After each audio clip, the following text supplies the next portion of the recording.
সমস্ত দর্শক বন্ধুদের জানাই নমস্কার। আজকে আবার এসেছি একটি নতুন পর্ব নিয়ে, সেটা হচ্ছে মঙ্গলদেবের রাশি পরিবর্তন।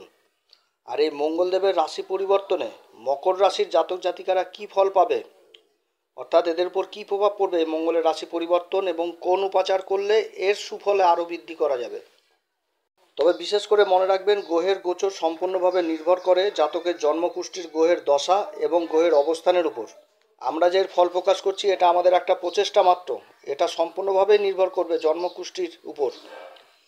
ভিডিওটি শুরু করার আগে বলি, যদি প্রিয় দর্শক বন্ধুরা যদি আমার এই পরামর্শ সত্যি কার্যকরী মনে হয় তাহলে আমার এই চ্যানেলটিকে অবশ্যই সাবস্ক্রাইব করবেন। চন্দ্ররাশি অনুসারে এই গোচরের ফলাফল দেখবেন। 23 এপ্রিল সকাল 8:52 মঙ্গলদেব রাশি পরিবর্তন করে প্রবেশ করবে মীন রাশিতে, আর মীন রাশিতে 1 জুন পর্যন্ত অবস্থান করবে। মীন রাশিতে বর্তমানে রাহুদেব অবস্থান করছে এবং রাহুদেবের সাথে মঙ্গলদেবের জুটি হবে। এই জুটিতে তৈরি হবে অঙ্গারক যোগ। এই অঙ্গারক যোগের প্রভাব সবথেকে বেশি হবে যখন মঙ্গলদেব রেবতী নক্ষত্রে প্রবেশ করবে, কারণ রেবতী নক্ষত্রে কিন্তু রাহু প্রবেশ করে আছে। আর এই রেবতী নক্ষত্রে মঙ্গলদেব থাকবে 15 মে থেকে 1 জুন পর্যন্ত। আর এই সময়কালে অঙ্গারক যোগের প্রভাব প্রচণ্ড থাকবে। মঙ্গল যেরকম হিম্মতি গ্রহ, সেরকম আবার রাহু কিন্তু প্রচণ্ড হিম্মতি, মানে এদের মধ্যে ঊর্জা জিনিসটা প্রবল থাকে।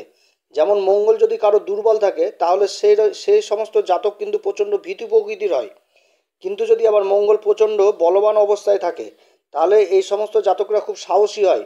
সেরকম রাহু যদি কারো জন্মকুষ্ঠিতে স্ট্রং থাকে তাহলে কিন্তু এইরকম মনোভাব তার মধ্যে থাকে।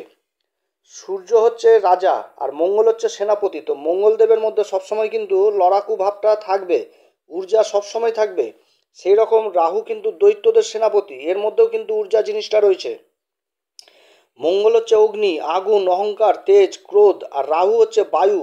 অর্থাৎ মঙ্গল রাহু একসাথে থাকলে কি হচ্ছে, মঙ্গল হচ্ছে আগুন আর রাহু হচ্ছে বায়ু, তাহলে কি হচ্ছে যে অগ্নি আগুন আরও বেশি করে দাউ দাউ করে জ্বলবে। তো সেই রকম মঙ্গল রাহু একসাথে যখন বসে তখন কিন্তু অঙ্গারক যোগ তৈরি করে।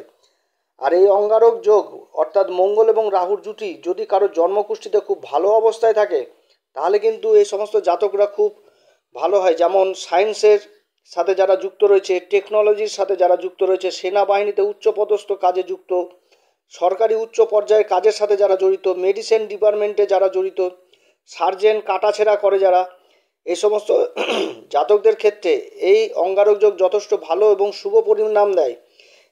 এই সমস্ত কাজে কি হয় যে অত্যাধিক কিন্তু সাহসের প্রয়োজন এবং নতুন কোনো প্রকারের চিন্তা ভাবনার প্রয়োজন। তো এই সমস্ত ক্ষেত্রে কিন্তু এই অঙ্গারক যোগ যথেষ্ট সহায়ক হয়।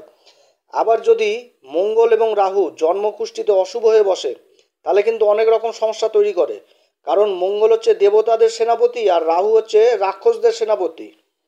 এবার দুই সেনাপতি এক জায়গায় বসলে কি হচ্ছে, একটা ইগোর ব্যাপার চলে আসছে, স্ট্যান্ড দখল করবে, কে স্ট্যান্ড দখল করবে, এরকম একটা সিচুয়েশন তৈরি হয়। তো মঙ্গল হচ্ছে অগ্নি আর রাহু হচ্ছে বায়ু, তো দুটা যখন সংস্পর্শে আসবে তখন অগ্নি একটা বিস্ফোটক হয়ে যাবে। এই রকম কিন্তু জাতকের মনের মধ্যে অহংকার, তেজ, ক্রোধ এগুলো কিন্তু যথারীতি বেড়ে যাবে। তার সাথে চোট চাপাটি, অ্যাক্সিডেন্ট, কাটা ছেঁড়া, রক্তক্ষরণ এগুলা কিন্তু যথারীতি চালু হয়ে যায়।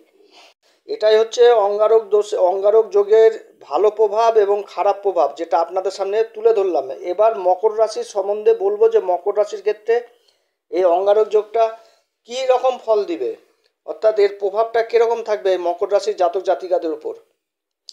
মকর রাশির ক্ষেত্রে মঙ্গলদেব হচ্ছে সুখের ঘর অর্থাৎ চতুর্থ ঘরের অধিপতি এবং একাদশ ঘরের অধিপতি, অর্থাৎ লাভের ঘরের অধিপতি মঙ্গলদেব রাশি পরিবর্তন করে গোচর করবে তৃতীয় ঘরে, যেটা হচ্ছে আমাদের পুরুষত্ব পরাক্রমের ঘর। মকর রাশির ক্ষেত্রে মঙ্গলের গোচর ভালো এবং রাহুর অবস্থান মকর রাশির জন্যও যথেষ্ট ভালো, কারণ এখানটাতে পুরুষত্বের বিবেচনা করা হয়। আর মঙ্গল হচ্ছে কি তেজ, অহংকার, ঊর্জা, ক্রোধ, জেদ। তো এইখানটাতে যথেষ্ট মানে মঙ্গল এবং রাহু আপনার পুরুষত্ব যথেষ্ট বাড়াবে, অর্থাৎ আপনার মধ্যে সেই ক্ষমতাটা থাকবে যে হ্যাঁ আমি এই কাজটা করতে পারবো। এই যে বোধ শক্তিটা এটা কিন্তু যথেষ্ট পরিমাণে বেড়ে যাবে মঙ্গল এবং রাহুর একসাথে অবস্থান করার জন্য। জাতকের মধ্যে হিম্মতি স্বভাবটা প্রচণ্ড বেশি থাকবে, যার দরুন মানে কাজ মানে যথেষ্ট কাজ আপনি করতে পারবেন। মানে কাজকে দেখে পিছনে সরবেন না, কাজ করতে গেলে একটা যে সাহস, সেই সাহসটা আপনার মধ্যে যথেষ্ট থাকবে। তৃতীয় ঘর হচ্ছে আমাদের কাজের ঘর, অর্থাৎ কলকারখানার কাজে যারা যুক্ত রয়েছে, যেখানটাতে উৎপাদন জিনিসটা হয়, আবার যারা সোশ্যাল মিডিয়ার সাথে যুক্ত রয়েছেন, তাদের ক্ষেত্রে কিন্তু এই গোচর যথেষ্ট ভালো হতে যাচ্ছে। এই গোচরের ফলে তাদের কর্মক্ষেত্রে যথেষ্ট ব্যস্ততা বাড়বে এবং তার সাথে আয় ইনকামও বাড়বে। এর সাথে যারা অ্যাডভাইজারের কাজ করছেন, চ্যাটার্ড অ্যাকাউন্টেন্ট এর কাজ করছেন, যারা লয়ার, তাদেরও কিন্তু কাজের পরিমাণ বৃদ্ধি পাবে, অর্থাৎ ক্লায়েন্টের সংখ্যা কিন্তু বাড়বে আর যথেষ্ট আয় ইনকাম হবে এই সময়। এবং তার সাথে কিন্তু কাজের দৌড়ঝাঁপ বাড়বে, কারণ মঙ্গল আর রাহু হচ্ছে গতিমান গ্রহ। এরা কিন্তু থেমে থাকা পছন্দ করে না। যারা ট্যুর অ্যান্ড ট্রাভেলিংয়ের কাজে জড়িত রয়েছেন, তাদের কাজেও কিন্তু এই সময় ব্যস্ততা বাড়বে এবং কর্মক্ষেত্রে স্থানান্তরও হবে। মানে এক জায়গা থেকে আর এক জায়গায় স্থানান্তর হবে কর্মক্ষেত্রে, যে অমুক জায়গায় ওই জায়গাতে আপনাকে 15 দিন থাকা লাগবে বা 20 দিন থাকা লাগবে, এরকম একটা স্থানান্তর হবে। কিন্তু যারা রাজনীতির সাথে যুক্ত রয়েছেন, এই সময় তো আমাদের দেশে ইলেকশনের আবহাওয়া চলছে, অতএব এই সময় মকর রাশির জাতক জাতিকাদের মধ্যে যারা রাজনীতির সাথে যুক্ত রয়েছেন এবং যাদের জন্মকুষ্ঠিতে এই অঙ্গারকযোগ খুব ভালো অবস্থায় রয়েছে, তাদের কিন্তু সফল হওয়ার বিশাল সম্ভাবনা রয়েছে, বড় পদ পাওয়ারও সম্ভাবনা রয়েছে এই সময়। যারা ইলেকট্রনিক্সের ব্যবসার সাথে যুক্ত রয়েছেন, তাদের কিন্তু এই সময় যথেষ্ট ভালো এবং যথেষ্ট মুনাফা করবে। তবে একটা কথা মনের মধ্যে একেবারে গেঁথে রেখে দিবেন, সেটা হচ্ছে মঙ্গলের চতুর্থ দৃষ্টি ষষ্ঠ ঘরে পড়ছে, যার দরুন আপনি কিন্তু টাকা পয়সা কাউকে ধার দিতে পারবেন না, না তো টাকা পয়সা ফেরত পাওয়া আপনার মুশকিল হবে। আপনি লোনের জন্য আবেদন করতে পারেন, আপনি লোন পাবেন, কিন্তু আপনি কাউকে লোন দিতে পারবেন না।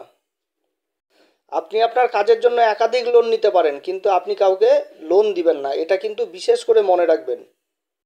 মঙ্গলদেবের অষ্টম দৃষ্টি দশম ঘরে পড়ছে, কর্মক্ষেত্রে যথেষ্ট সফল হবেন এবং রাহু মঙ্গলের জুতিতে মনের মধ্যে কিন্তু অহংকার, তেজ, ক্রোধ এগুলো কিন্তু যথেষ্ট বেড়ে যাবে। অতএব কর্মের জায়গায় কলিগদের সাথে খারাপ আচরণ করবেন না, না তো কিন্তু আপনার হওয়া কাজ না হয়ে থেকে যাবে। এবং তার সাথে বলবো যে ওভার কনফিডেন্ট এই জিনিসটা কিন্তু মনের মধ্যে আসবে, এই জিনিসটাকে কিন্তু দূরে সরিয়ে রাখতে হবে এই গোচরের সময়।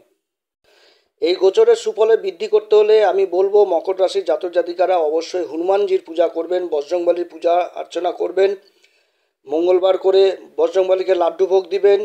পারলে মঙ্গলবার কোনো বজরংবলী মন্দিরে গিয়ে 3টা জটাওয়ালা নারকেল দিবেন পূজার কাজে এবং ওইখানটাতে বসেই বজরং বাণ পাঠ করবেন। তবে বজরং বাণ পাঠ করার আগে শ্রী রাম সীতার প্রণাম মন্ত্র অবশ্যই করবেন, তাতে দেখবেন এই যোগের দুষ্প্রভাব কেটে যে সেটা সুফলে পরিণত হবে। অতএব প্রিয় দর্শক বন্ধুরা, আজকে এতটুকুই। এরপরে আবার এক নতুন পর্ব নিয়ে আসবো। আপনারা ভালো থাকেন, সুস্থ থাকেন। যদি আমার এই পরামর্শ সত্যি কার্যকরী মনে হয়, তাহলে আমার এই চ্যানেলটিকে অবশ্যই সাবস্ক্রাইব করবেন। নমস্কার, ধন্যবাদ, ভালো থাকবেন।